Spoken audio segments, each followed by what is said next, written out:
Be ready, start. Mr. Vice Chairman, Sir, I welcome the budget proposals for the year 2012-13, which are all comprehensive and which embrace most of the development plans that we have envisaged for the establishment of a socialistic society in this country. In spite of the taxation and the introduction of fresh duties, we find that the finance minister has succeeded in disturbing only a microscopic section of the people of this country to extract sufficient funds for our schemes. The finance minister has also succeeded in finding funds for almost all the development plans of this country, which will add to our good. While we discuss the general aspects of the budget, we will have to consider the activities of most of the sections that are now covered in the budget. Even though the provisions are there, I think, sir, the expenditure on some of the activities envisaged in this budget should be subjected to a thorough scrutiny.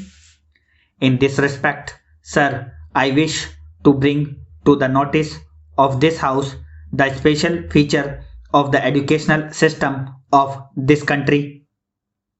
Some of the members have mentioned something about the educational system of this country, have remarked that the allocation of funds is not adequate and that the provision should be revised according to the needs of this country.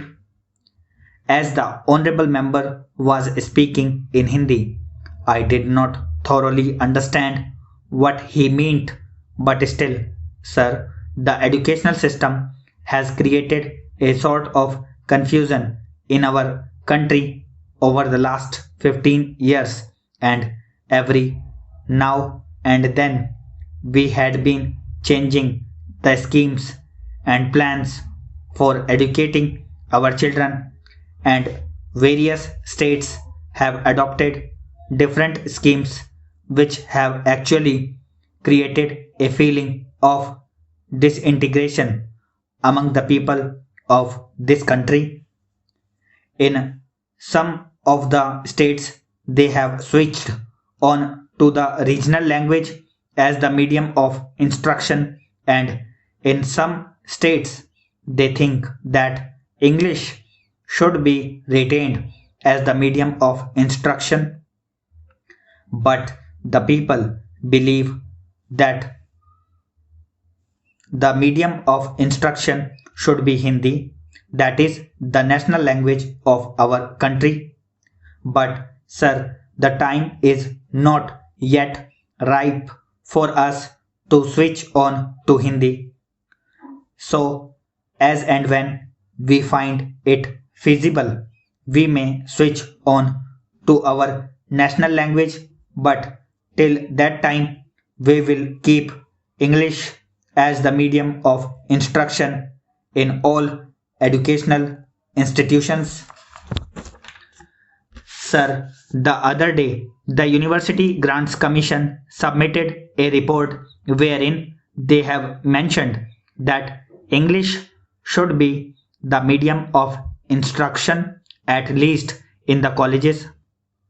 Sir, it is my opinion that English should be retained in this country for years to come till we find that we could translate all the essential books on science and technology, etc., into Hindi, which should be able to help us in educating our boys, especially in the technical institutions, through Hindi as the medium.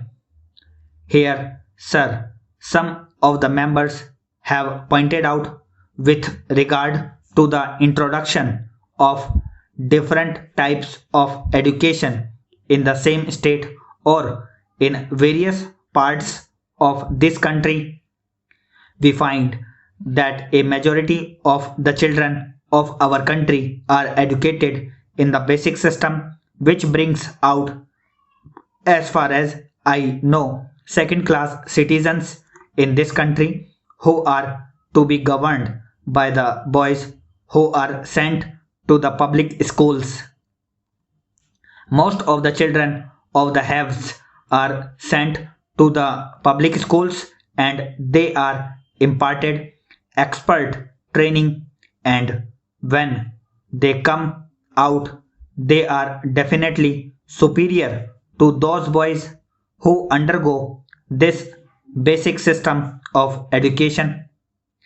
If this basic education is considered to be the best for the development of our country in the socialistic way, we will have somehow or other to find some better means of imparting education whereby they will be able to compete with the students who are now undergoing training in the public schools. Unless we do it, we will be creating, as I previously mentioned, a second class of citizens in this country. I hope the authorities who are concerned with the planning of education in this country will review their schemes according to the suggestions that I have put forth now. In the same way, sir, our country is mainly depending on our agriculture and industries for the development of our economy. But the agriculturists are an ignorant section of our people who do not find, in spite of the development in that sector of our economy of high production, a better income as the industrial section is having in this country. The industrial section is fast improving and their standard of living has gone high. At the same time, in spite of the better production in the agricultural section, the agrarian population has not come at par with the industrial section of this country. In the same way, industrial laborers are organized. Most of them are given so many benefits and advantages according to the legislation that is passed for the betterment of industrial laborers of this country. Stop.